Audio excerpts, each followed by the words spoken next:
José Pérez Adán, bienvenido. Muchas gracias, bienvenido. Sociólogo, experto docente en ámbitos universitarios y sobre todo buscador de la verdad a través de su trabajo. Esto es una definición, yo creo, aproximada. Vamos a hablar de comprender el mundo, algo muy complicado, por lo menos para mí, quizá a lo mejor para ti menos. Pero hay un camino para comprender el mundo, que es el del pensamiento, porque es nuestra riqueza. Lo que pensamos es nuestra riqueza. Y la cultura es la que diagnostica, la buena cultura, la cultura de la excelencia, la que diagnostica verdades.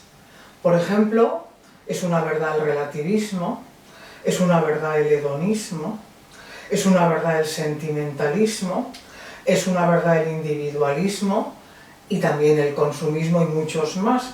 Vamos a empezar por ahí. Desde tu punto de vista, desde la visión sociológica, ¿qué daño ha hecho el relativismo al mundo hoy y ahora? Pues has puesto ahí un tema, el relativismo, que es muy... yo preferiría si podemos enmarcarlo, o sea, el relativismo, ¿dónde, no? Vale. Estamos viviendo una cultura que podemos llamar global, globalizada, con matices diversos en según qué partes y en según qué subculturas que hay en esa cultura general. Y habría que ceñirse, yo creo, porque hablar del relativismo en general es muy complicado. O sea, ¿a qué aspectos del relativismo nos estamos refiriendo? Al del todo vale, por ejemplo. Bien, el todo vale yo creo que tiene que ver con la prisa. El todo vale es una renuncia al pensamiento. El todo vale es, tengo tanta prisa que no me da tiempo a pensar qué es lo que vale. Y estamos en una sociedad de la prisa. El cambio nos ha abrumado. Nunca antes en la historia de la humanidad hemos cambiado tan rápidamente como cambiamos ahora. Los cambios sociales duran muy poco. Y estamos como aprisionados por esa prisa. No tenemos tiempo para pensar.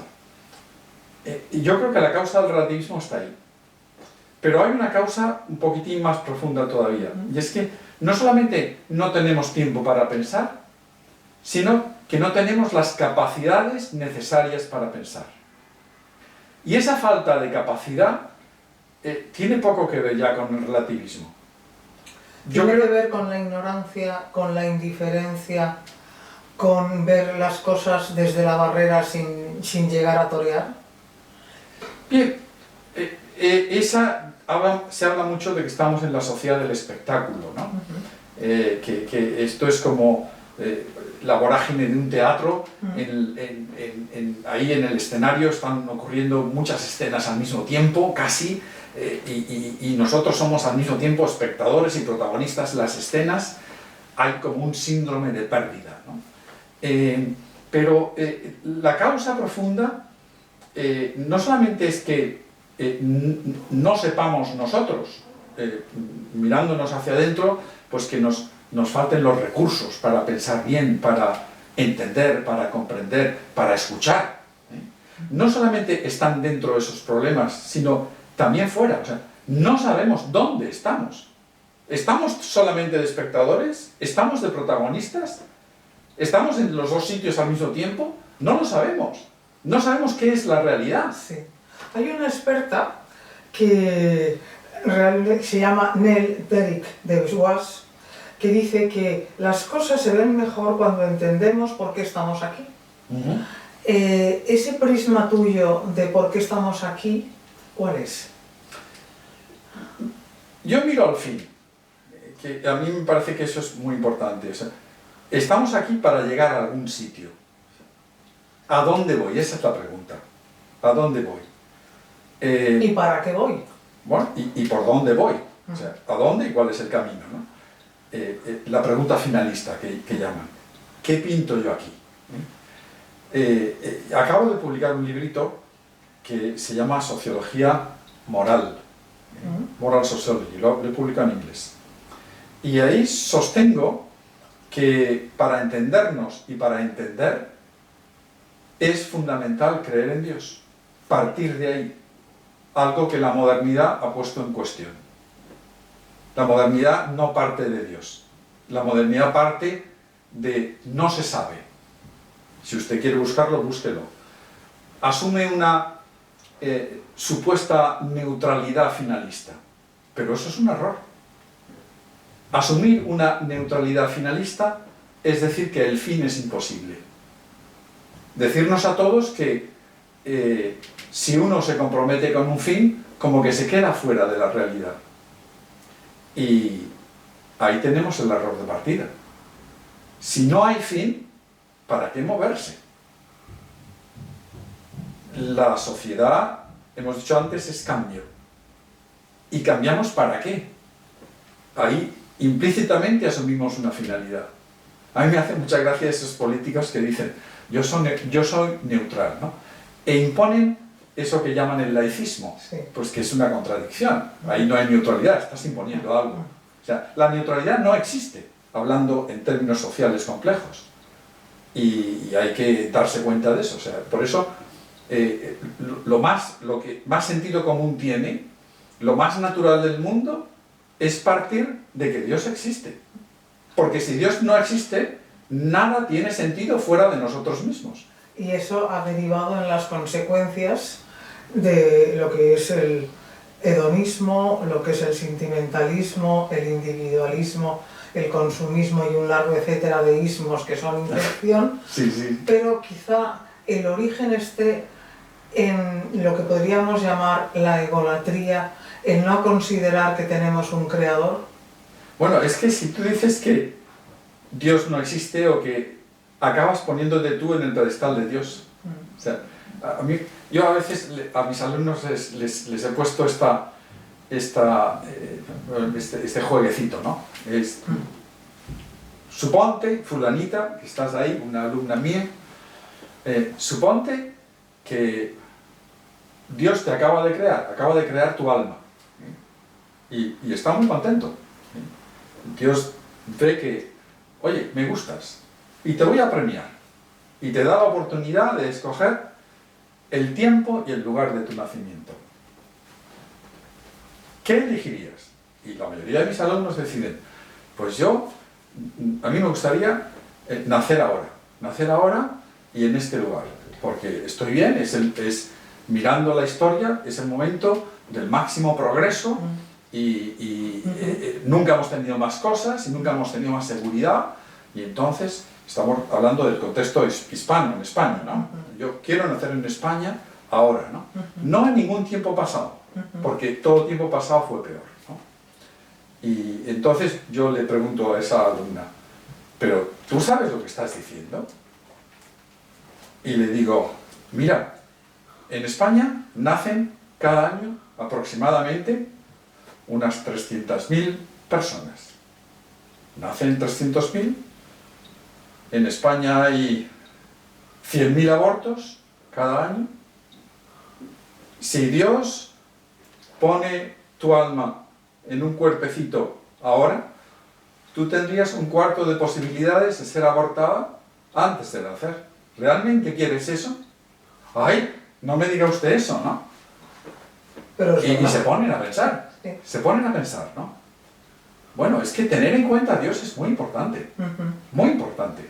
Porque si no se tiene en cuenta a Dios, eso que podría ocurrirle a esta chica, pues se ve que ocurre. Sí, sí. Que realmente es verdad. Que no estamos tan avanzados como nosotros pensamos. Que este no es el mejor tiempo posible y este no es el mejor lugar posible. Hay que tener un poco de espíritu crítico, pues con esa panacea que nos ha presentado el relativismo, que nos ha presentado la neutralidad, de que estamos más desarrollados que nuestros antepasados. No es verdad. No es verdad. Hay que ponerse en la perspectiva, si se puede hacer, ¿no? En la perspectiva divina, o sea, asumir la figura de Dios, mirar la historia y decir, bueno, ¿qué es lo mejor y qué es lo peor? Precisamente pensando en qué es lo mejor, qué es lo peor, yo soy muy optimista, porque siempre me apunto a lo óptimo. Y esta experta, Neil Derrick de Beauvois, dice que tenemos que reconocer que nuestro bienestar está ligado al de los que nos rodean, por lo que debemos encontrar las formas dentro de nuestro círculo de influencia para contribuir a las soluciones.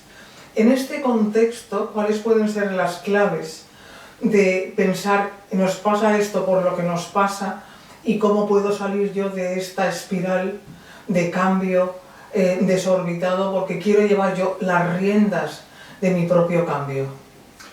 Bien, esa cita que has pronunciado me gusta mucho, porque nos dice que el amor es lo más importante. O sea, la felicidad, ¿qué es lo que hace feliz a la gente? Saberse amado. Eso es, o sea, fuera de eso todo lo demás son bagatelas, ¿no? Sí. Y saberse amado en el contexto social implica también darse al amor, porque ahí todos somos, todos recibimos y todos damos. Pero cuando uno parte de la idea de que Dios existe y que Dios me ama a mí, y uno se siente realmente amado por Dios, la lógica consecuencia de eso es que en agradecimiento uno ame también a Dios y a los demás. Y entonces ya empieza ahí una dinámica de positividad.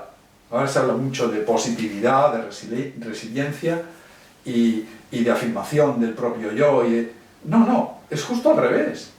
La felicidad está en darse al amor en los dos sentidos. Abrirse para recibirlo y apuntarse para darlo.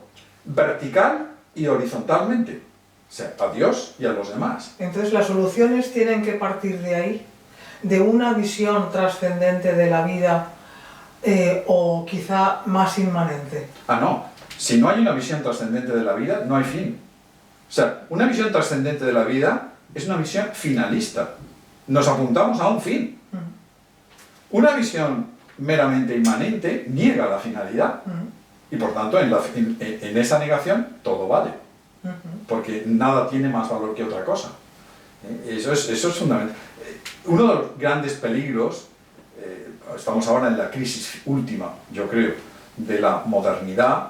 Uno de los grandes peligros que tenemos ahora es engancharnos a esa modernidad evanescente que se nos va, ¿no?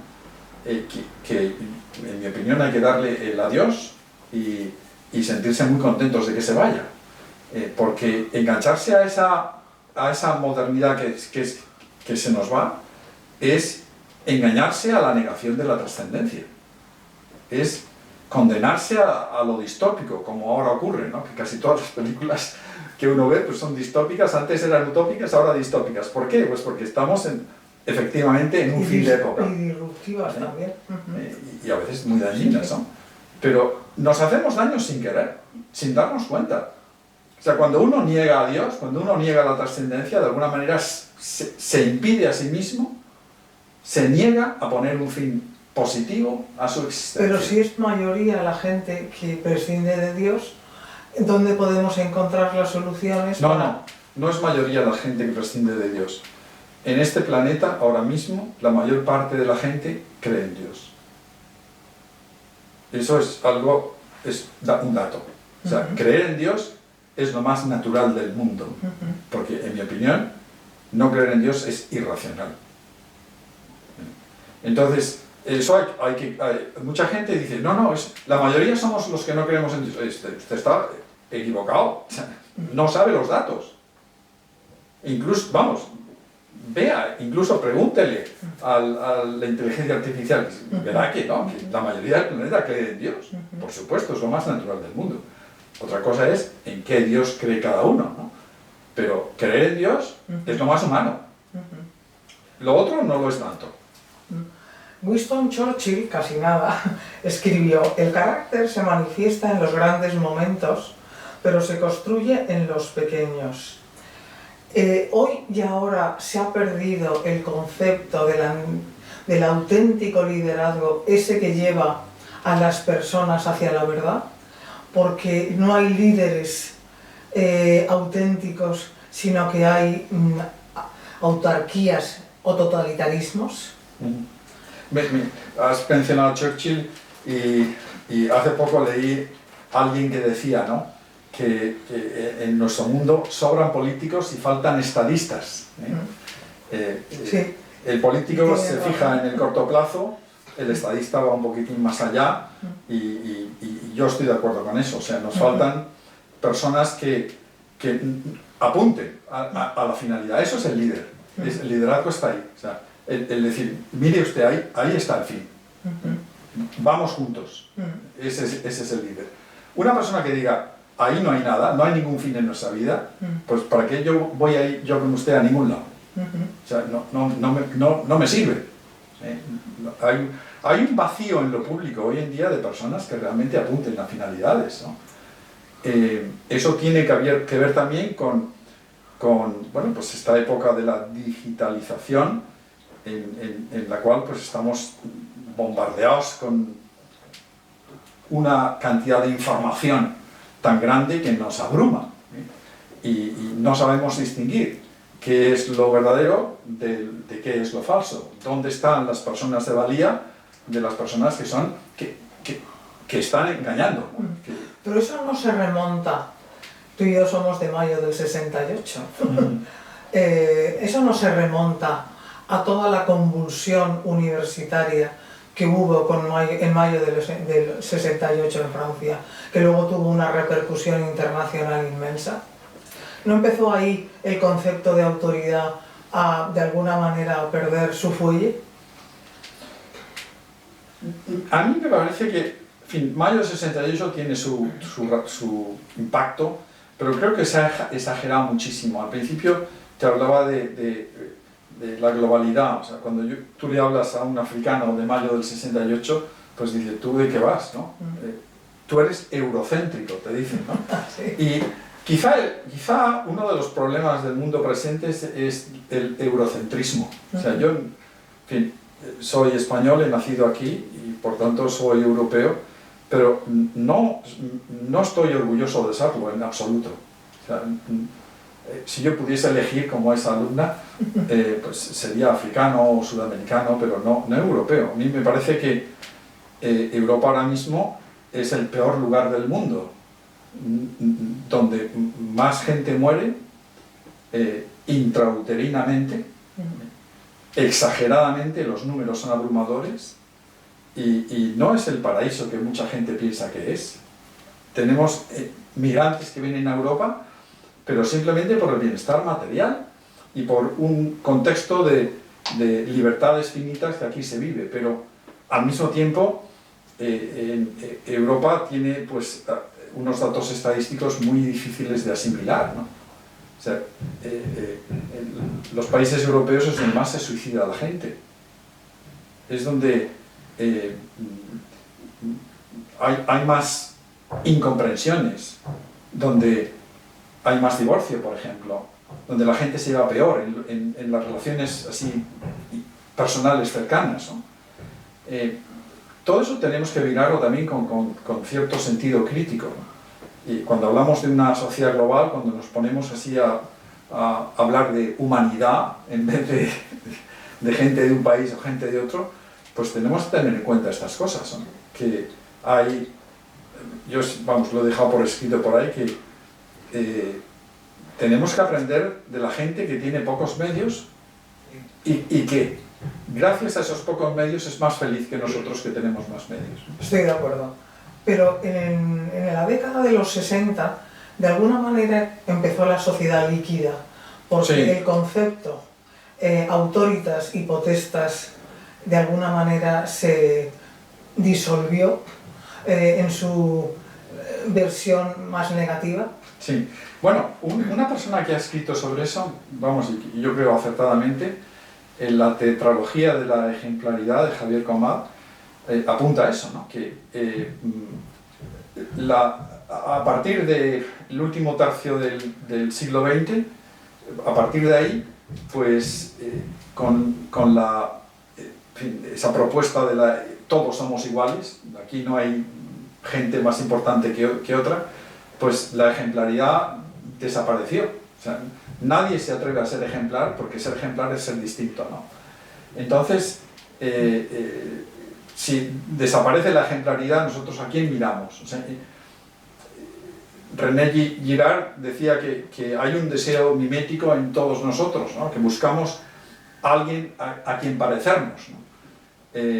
En este sentido, el cristianismo, a mi juicio, es el humanismo más integrador y más propositivo de bondad que hay y que existe al abasto, porque tenemos una ejemplaridad que es el sumum que es Jesucristo. O sea, si vemos, cuando uno lee el Evangelio, vemos ahí pues un ser que es humano, a pesar, también es divino, pero es un ser humano que nos dice a nosotros, nos explica quién es el hombre.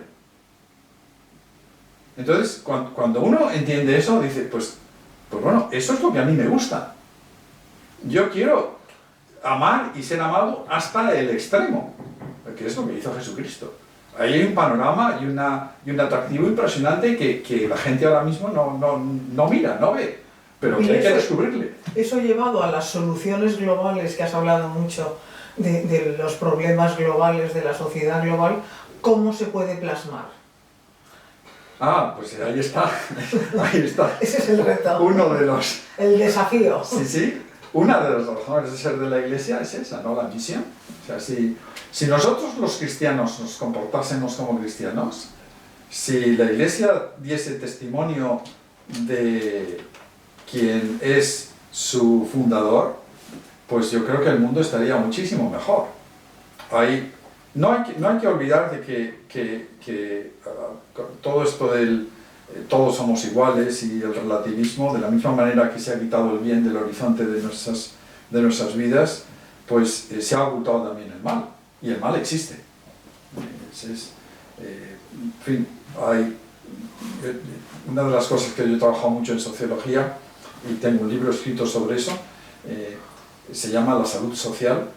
En fin, los médicos lo que hacen, a veces nosotros pensamos que los médicos trabajan sobre la salud. No, los médicos trabajan sobre la enfermedad. O sea, lo que detectan no es la salud, detectan la enfermedad. Bueno, nosotros los sociólogos intentamos hacer lo mismo que los médicos, pero en el grupo social.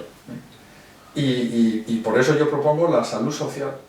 Hay cosas que en nuestros contextos sociales son saludables. ¿Por qué? Pues porque tienen menos enfermedades. El mal existe, la enfermedad social existe, y hay que saber detectarlo para evitarlo. En la medida en que nosotros detectemos males sociales, en esa medida nosotros, por contraposición, sabremos, evitándolos, dónde poder refugiarnos para conseguir bienes sociales. Precisamente por ahí, tú eres experto en economía social. Hablemos de economía, porque si lo básico está solucionado, se puede empezar a hablar. Si lo básico no está solucionado, da lo mismo que lo que digamos, ¿no?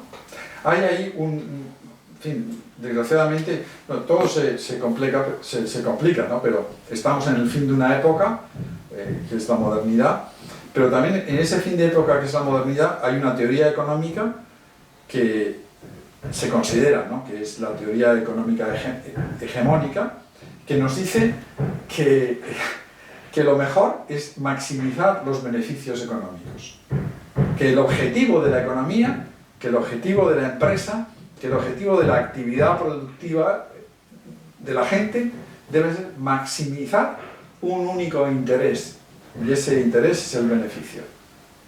Bueno, con esa teoría no vamos a ningún lado. La economía nos ha hecho ahí un flaco servicio, porque nos ha presentado una teoría, nos ha presentado un modo de entender la actividad económica que no se compagina con los criterios de humanidad más saludables. No es la competitividad lo que tenemos que proponer a nuestros jóvenes, sino la cooperación. No es el beneficio lo que tenemos que proponer a nuestros jóvenes, sino el servicio. Servir es excelente. Y cuando he dicho que los cristianos tenemos una propuesta ejemplar en Jesucristo, la tenemos ahí en el servicio. precisamente en el servicio, como el ser humano es un ser relacional, ¿por qué existe el individualismo? ¿Es como ir contra natura? Por supuesto. El individualismo es una negación de la humanidad. O sea, la gente... Pero también es una deformación. El culpable es Rousseau. El contrato social. El contrato social es una mentira gordísima. No existe, no ha existido. No es verdad eso de que primero fuimos los individuos y entonces los individuos hicimos un contrato social, nos pusimos de acuerdo y nació la sociedad. No, señor.